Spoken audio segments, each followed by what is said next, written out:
Greetings,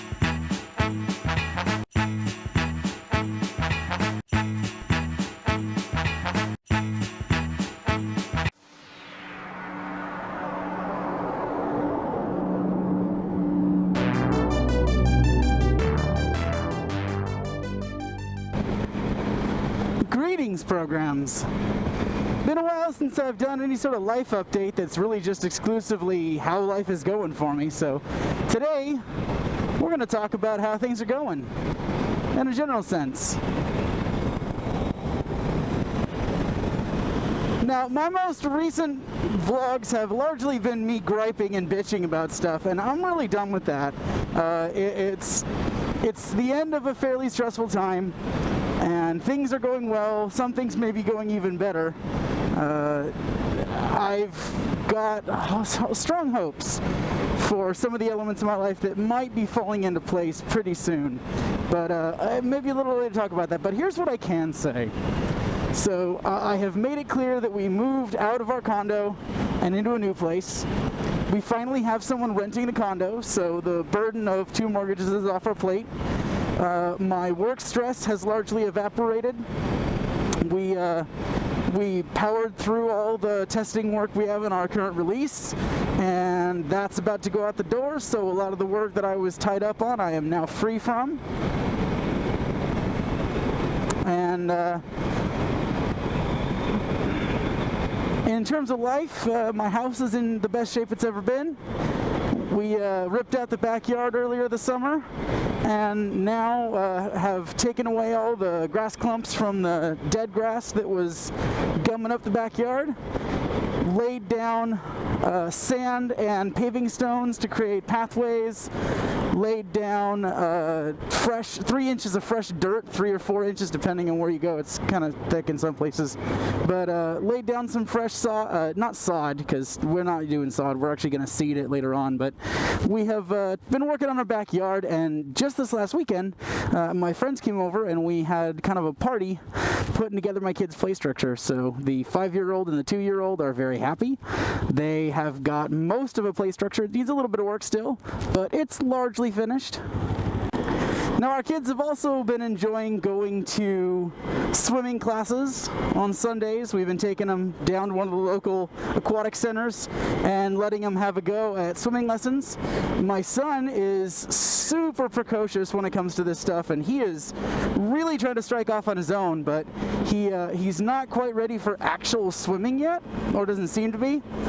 My daughter is definitely old enough to be swimming and has just not quite gotten her confidence in the water yet, so she's very clingy, but she's doing really well in her class, and he's outpacing. I mean, the babies type class that my son is in, he's really shooting for the moon with all of his behavior. You know, he'll throw a ball in that class halfway across the pool, and he's trying to head for the deep end.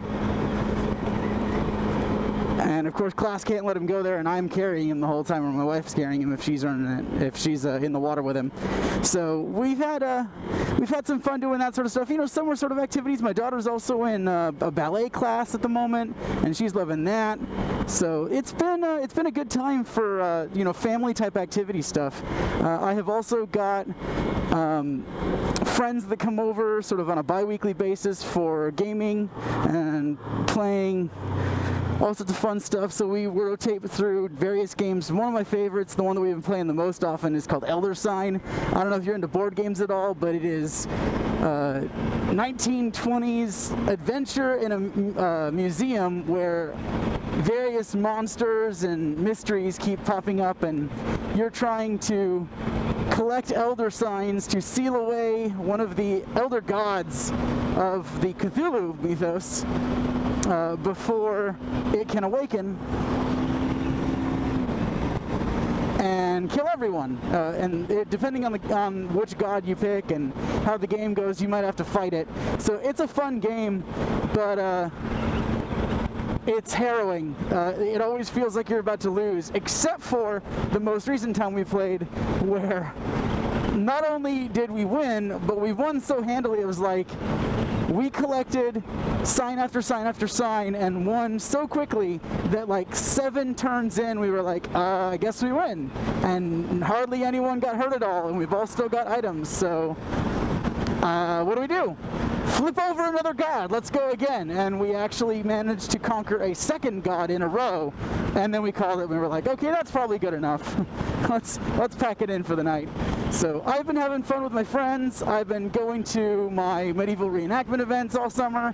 I got kind of a little break. We are about to go out to another one this weekend. I'm catching a day off tomorrow to prepare for that and spend a little bit of time at home. Just like I'm hitting a good pace, and it's hard when you got stress hanging over your head, when you got worries. Even when day-to-day things are going well, it's really hard when you got something sitting in the back of your head telling you that you can't relax. And so I think I don't know if I've earlier talked about this during a vlog. So since about the beginning of this year, I've been having problems with my shoulder, and I've been having a variety of muscles all around my shoulder that have been just absolutely like on fire at various times. So I have been checked out by my doctor. The nurse practitioner said it was muscle strain.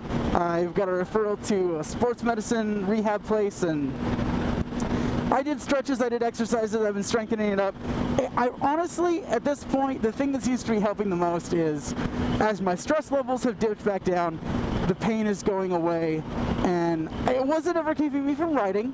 It wasn't ever keeping me from doing anything. It was just making it hurt when I did it.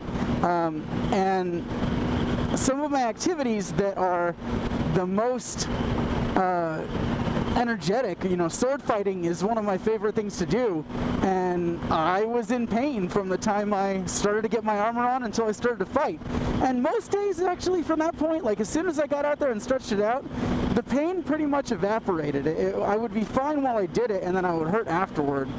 And so there's a lot to be said about, like aggravating an injury or like what was causing it, but honestly, the thing that is making it go away the most is just not being in a high level of concern and worry all the time.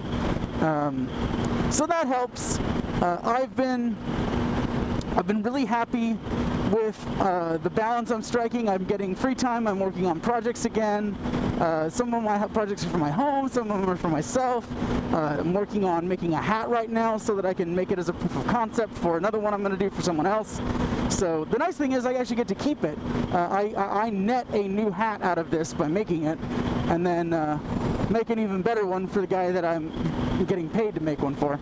So it's good times, but I'm wondering, of my subscriber base, how many of you have any interest in the stuff that I post that is other people's bikes and stuff that's going on down at TNC? Conversations, the group riding, the the walk-arounds to see bikes when people ride out. Like, I'm happy to do more of that. I just need to know whether that's something that people are interested in. And if it's not what you come to my channel for, are you interested in this? Do you like it when I talk and ride? Driving on the freeway, it's not the most exciting thing in the world, other than if you don't live in Portland, then you get to see the beauty that is Portland freeways. And I don't think I've ever had a ride at speed through the canyon, so that's going to be new. I'll probably end the vlog part before then, but I tell you what, if I'm done vlogging before we get to the canyon, I will do my outro and then leave the video of me riding through the canyon on the tail end of the video, because it's really pretty in there. So, hit me up in comments, let me know, what do you like my videos for? Why did you subscribe? What do you want to see more of? What can I do for you? If you have questions, ask me. I will happily do video replies for things. It gives me a chance to have content.